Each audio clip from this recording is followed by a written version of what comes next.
Hello everybody, it is Ebontis, and this video is going to be my review for Frostpunk 2. Couple things up front. One, I want to thank 11-Bit Studios for a copy of the game, the early access to be able to make this review.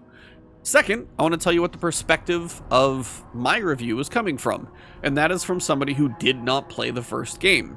So, like many of you, I think, on my channel, and probably plenty of you out there, may have heard of the first game, didn't play it, heard an anecdote or two about a snowy, dystopian, frozen world where you're trying to decide if you want children to work in the factories or not.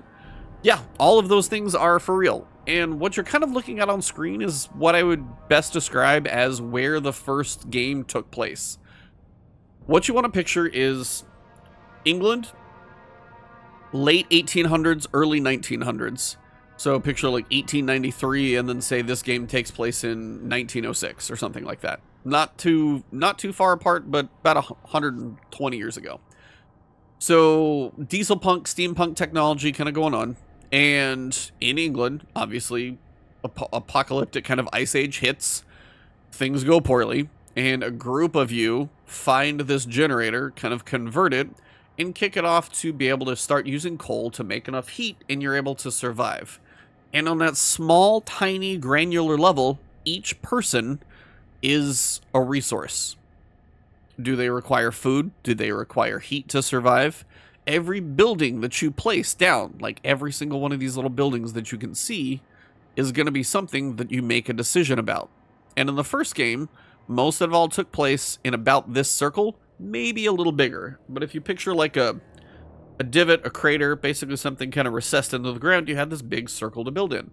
But every little road that you made, every piece of material that you could find to get your hands on or resources on, every person was a valuable resource to be able to do work for your little tiny town functioning, I don't know, crossroads of people, whatever you want to call it. Very small, very granular level, person by person, building by building. That's Frostpunk 1. Tough decisions, scarce resources, and honestly, kind of an addicting loop to figure out if you can survive the harsh conditions that come at you between the day-night cycle, the rough temperatures, and things just going wrong, because it's going to go wrong. It's bound to, no matter what. It's a very kind of unique game, and it's pretty special to a lot of people. I will be honest. From what I've seen, reviews generally pretty high. Everybody always does these reviews. Is it still worth playing years later? A lot of people will say yes. From my time playing Frostpunk 2, what I've got to say is, it's the idea of mashing together a city builder, survival game, because you're facing the elements and scarce resources. City builder's probably obvious, but a little bit of a roguelike. You can have different scenarios and resources to start out, and how can you succeed in this one? You've definitely got plenty of difficulty options to make it as hard as you want. And also just the idea of randomness, of things are just going to go wrong sometimes, and you've got to kind of roll with the punches. All of that stuff combines together to make something really cool and unique. And what I'm happy to say is Frostpunk 2, I think, still encapsulates everything that Frostpunk 1 did, but it does it on a bigger level. And I think they managed it extremely well. So what are your differences? As I said, it's about 13 years into the future. That's not that big of a deal, but you have the little tiny hub in the middle that you started on. You got to expand if you're going to survive. So they kind of have the historical and lore reasons as to why you need to get bigger in scale. You've got more people. So I've been doing this for week 546. I've been surviving for about a year. I've got about 20,000 people in my city. My workforce is very busy. And when it comes to your resources, you've still got heat coming from a couple of different sources. Now, instead of just coal, you can get oil, you can get geothermal from steam. Still got to manage your shelter, food, materials, and goods. If there are goods around, people could be happy. If there aren't goods, people will be less happy. That's a general thing. But speaking of people, you've got a lot of them now. Now, when you go through the story, I've got to be honest, that is a very unique way to do a tutorial and introduce somebody to it. Start with a very small scenario, then expand it a little bit, introduce like a new faction to come in, have things go a little poorly, venture out and explore the surrounding areas, which I'm going to show you here in a second. and go through kind of a scenario of trying to manage all the plates that you've got to spin in this game and basically try not to mess it up. It does a decent amount of autosaves before like the next big chapter event and stuff like that, so if you do mess up, you can go back and try again. And that's one of those things about this game. You gotta be okay with failing because you're going to do it. I tried to make my first Utopia, which is one of these, and I think I failed 2 or 3 times before I got this one kind of off the ground and rolling. Since then, been doing okay and just kind of working on balancing a couple things. So, more people. Well, people tend to organize. Now I've got the Bohemians, I've got the Foragers, I've got the Overseers, the Machinists, and the Merchants. They all have some different ideas, some different things that they want, and trying to manage them all is not easy. If you change the difficulty settings, all of this is going to get more difficult. And when you think about different ideas, one of the best ways to explain that is the idea tree. So if you take just heating, for example, just providing heat, all of this stuff, and if you venture out, you can see this gets even a little more kind of crazy. So take geothermal plants, for example. This is probably a really easy explanation. So the merchants, the straightforward sellers, they just want a geothermal plant. What's it going to do? Require workers and produce steam. Pretty simple. Okay, so then what about the overseers and the machinists? They also agree on the same thing. So these all kind of agree on this being a reasonable way to go. Cool. So if I researched it with the heat stamps that I've got, kind of a little currency that you build up over time, I could get that in 10 weeks and then I could working on building it. Then you get to the Bohemians and the Foragers.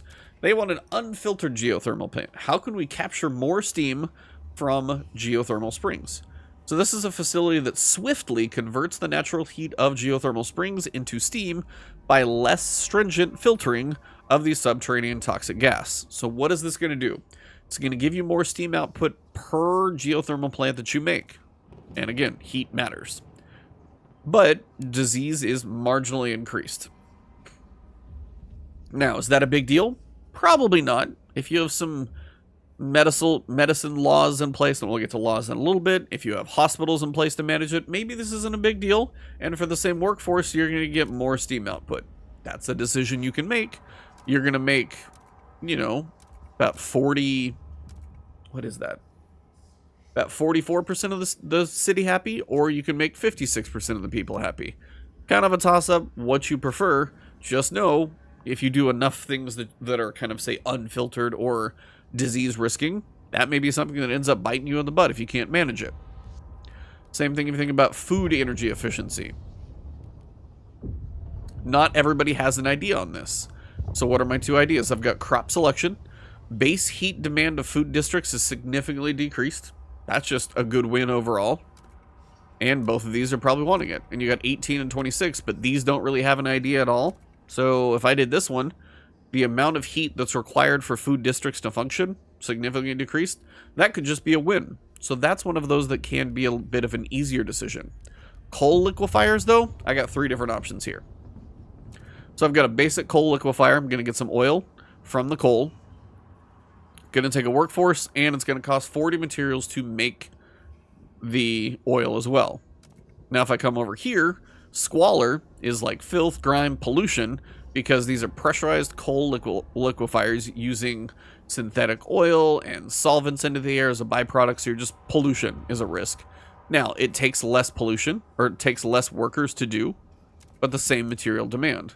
Then you come over here and you got the carrion coal liquefiers. Slight increase in disease, less materials, same workforce, but you also notice it's less coal. So this facility uses accelerated decomposition, but you get a lot of waste from it.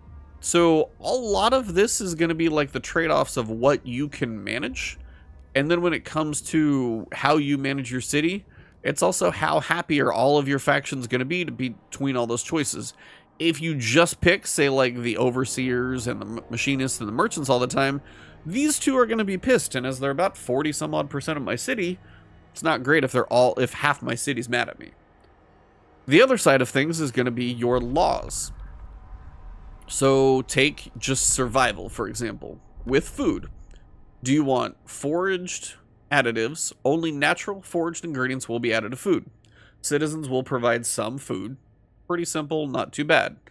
Chemical additives. Food production efficiency is increased, so that's a good thing, but disease is marginally increased.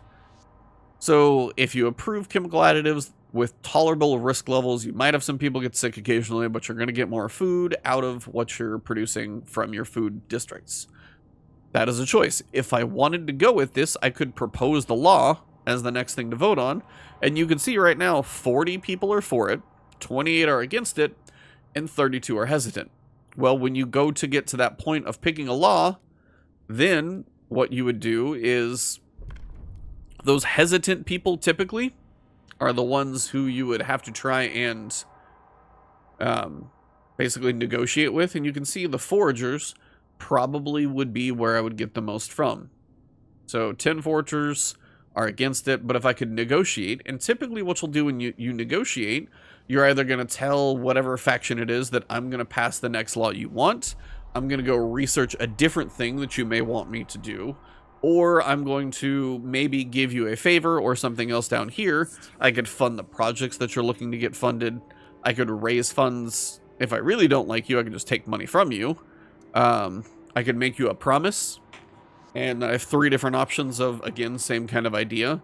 So your idea of building relations and managing these relations, when you go through the campaign, you're going to see how it can go poorly, because there's a point where you kind of got to make a one or other decision, and then it shows how you can manage that. Not everybody's going to be happy-go-lucky all the time. Promise you that. It's just not going to happen. But when you get into the depth of, like, how you make skyways, that's another thing. Skyways are one of those things where you can have, doesn't matter, everybody wants this because some things are just universal, but then when you get into certain choices, some things are not universal. And in case you're wondering from the first game, the wasteland is out here too, and this is where it gets even bigger. So now, previously, I think when watching a video, you could probably have like this as what you would see. So if you have your city, your little hub, and then you could probably send out little expeditions to these little areas kind of farther out to like the north and the west, and you'd be able to like find some resources here, or find something out here, find something out here, and this is kind of how you'd get a little exterior exploration. Again, Frostpunk 2, they took it to the next level, but they did it well, because say there was resources somewhere, I can kind of get those resources sent over. I can have my expedition teams out here doing certain things. So like right now, I'm getting oil sent to me. I'm getting 100 oil from the tar pits, and I got about 5,000 remaining, so that's about to run out. This one, I've got coal, but no access to the resource deposit, because guess what? It is empty, so nothing else. And you also notice all these little black lines on the ground. These are actually the basically supply lines, trail construction that I've made that allow me to, now this oil, this one's shipping out and I got 156,000 barrels to get. It's going to be a while. It's going to last.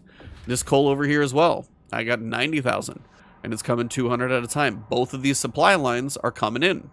But guess what? When the weather comes in and it gets brittle, cold, whiteout temperatures, when I say whiteout, you can literally see it right here. All of this snow coming in, it is a snowy, freezing cold whiteout, and it shuts things down.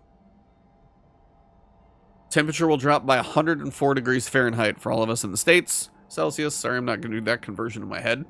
Territories under whiteout will be impossible to explore. Sites and outposts will be cut off, so I'm not going to get these resources. So all of this stuff that would potentially be coming to me, that's balancing out my city right now, that's making things kind of manageable and happy-go-lucky. Like, I'm building up my coal stores, I'm building up my food stores, I'm building up my goods, and all of these things are kind of good right now. As soon as the whiteout comes in, everything shuts down, and you just hunker down and try and survive. And you're hoping when that comes along that it's a short enough whiteout that you don't have to go through too much stuff. Sometimes the temperature will go up. Sometimes the temperature will go down. You never quite know how things are going to go, but that is also some of the randomness of how long you play in one of these cycles of what you're going to face. So I know I'm kind of explaining how the game works, but I'm also trying to show you guys just features of what you'll be dealing with and what you're doing. But really, my general thoughts about the game. I think they've done a fantastic job from what I've seen kind of in brief views and looking at the first game. They kept the idea of the first game and they expanded in every way. The music comes in, gets like really kind of big as things are building up and you work through the campaign. Just the title music is good, but sound overall very well done. graphics. When you zoom in, this thing's in UE5. I mean, you got detail on every single building as you look through the structures. There's just detail and minutia as you look on every single thing. And believe me, there are some moments where it does chug a little bit when it goes for an autosave. But I will say my settings, as I look into them for graphics, I am running 4K. I capped it at 60 because I'm recording, so I may as well. I'm running DLSS. I don't have frame generation because I'm on 3090, and I'm running balanced. And more often than not, it does okay, but you could crank it to performance, depending on what you've got going on. And I've got it on pretty high, so I'm running high at 4K at 60 frames per second, and all I'm running is balanced. So if you tweak your settings, you're probably going to do okay. If you're on a 1440 monitor and you turn some things down, it's probably going to be reasonable. Could you go higher? Sure. Could you go lower? I probably would advise it a little bit, just to make things run a little bit better. Figure out what works for you. Sometimes the music gets like oddly loud. I did turn the music down and I still get to hear it, but sometimes it just was like a bit much. But I mean, the graphical detail is when you get in here, like if I have this thing run, every little thing, every little worker running around. I mean, you can see everything in here. The detail that they went through on so much stuff like this right here. I can tell you this is like going to be a food hub or something. Yeah, this is a drum house. So this is making extra food from what I'm working on. And you can see that one's working. I've got some different towers over here. I've got like random fighting hubs for people to kind of release their tension. And you got your different districts.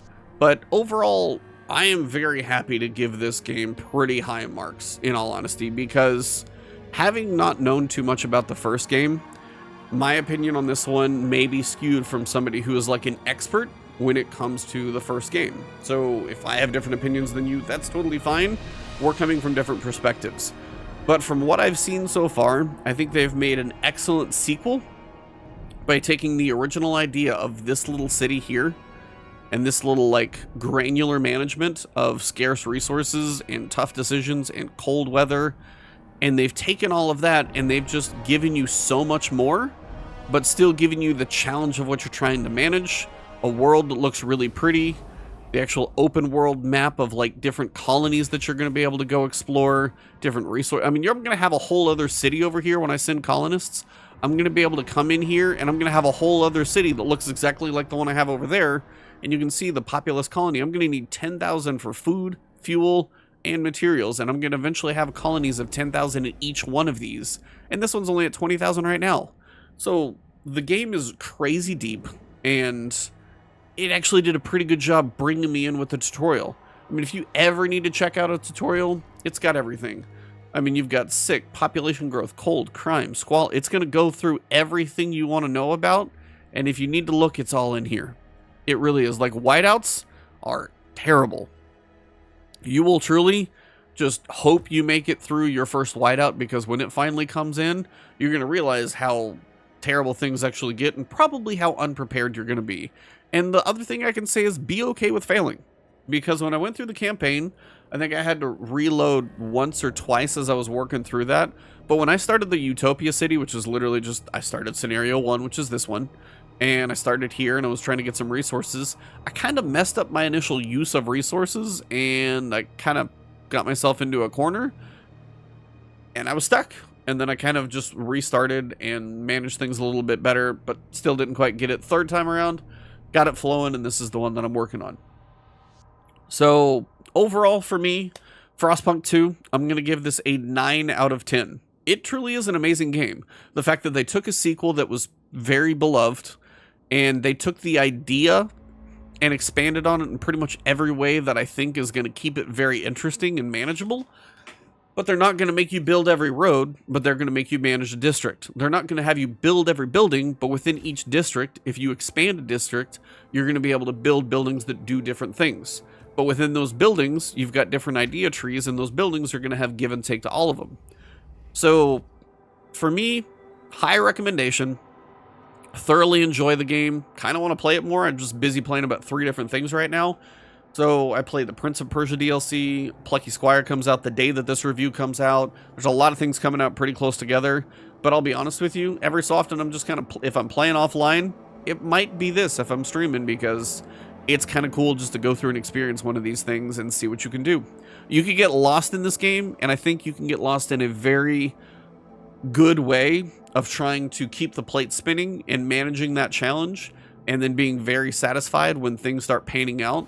But then a whiteout's going to come in and throw everything, all those plates, they're all going to come crashing down, and you're just going to hold on and hope you get one of those plates spinning again when it's done. It's like, it is this weird kind of addictive loop. And if you've done a city builder before, it's one thing, but it's like a city builder with like the challenges built in naturally, because things go wrong all the time. And that's something, one of those things that people want in city builders is like disasters to be built in to like have things go poorly. This one's got it taken care of, and you've got to try and manage that. So if you enjoyed this review, drop a like below, leave a comment if you're excited about it, if you see this one after you've played it or before you play it. If this isn't your type of game, I totally understand. But if you are looking for something that seems kind of like a weird genre mix-up, but it totally works, this is a thumbs up from me. So if you're new to the channel, you can find me on Twitch and Twitter at Ebontis. If you want to support me, subscribe is always a nice way to do that, just to help support the channel. If you want to go the extra mile, you can, of course, always find the Patreon or the YouTube membership button. Those are nice. But honestly, just watching the video and hopefully you enjoyed and learned something from it, that's the goal. Thank you all very much for checking this one out. If you do check out Frostpunk, comment and let me know what you think. I'll see you soon, and good luck out there in the frozen tundra, because, man, this is challenging, but kind of an addicting way of challenging fun. See you soon.